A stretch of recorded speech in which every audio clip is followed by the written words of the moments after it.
5 సంవత్సరాల పాలనలో మీ జీవితాల్లో మార్పు వచ్చిందా అని అడుగుతున్నా. ఏ ఒక్కరికైనా న్యాయం జరిగిందా అని మిమ్మల్ని అడుగుతున్నా.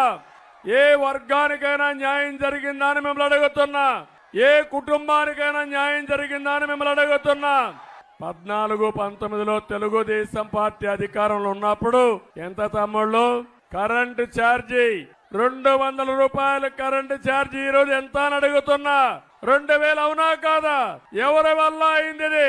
ఎవరి యొక్క ప్రమేయం?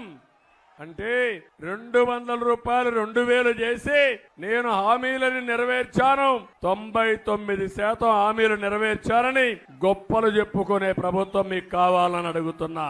అంతేకాదు 5 ఏళ్లలో పెట్రోల్ డీజిల్ ధరలు పెరిగాయా లేదా? ధరలు పెరిగాయా లేదా? ఏమమ్మా నిత్యావసర వస్తువులు కొంటున్నారా మీరు? కడుపు నిండా తిండి తినే పరిస్థితిలో ఉన్నారా మీరు? అన్ని పెరిగిపోయినాయి. కడాన మీరు చూస్తే ఆర్టీసీ రేట్లు పెరిగాయా లేదా? పన్నులు పెరిగాయా లేదా? చెత్త మీద కూడా పన్నేసిన చెత్త ముఖ్యమంత్రి, దుర్మార్గుడు ఈ ముఖ్యమంత్రి.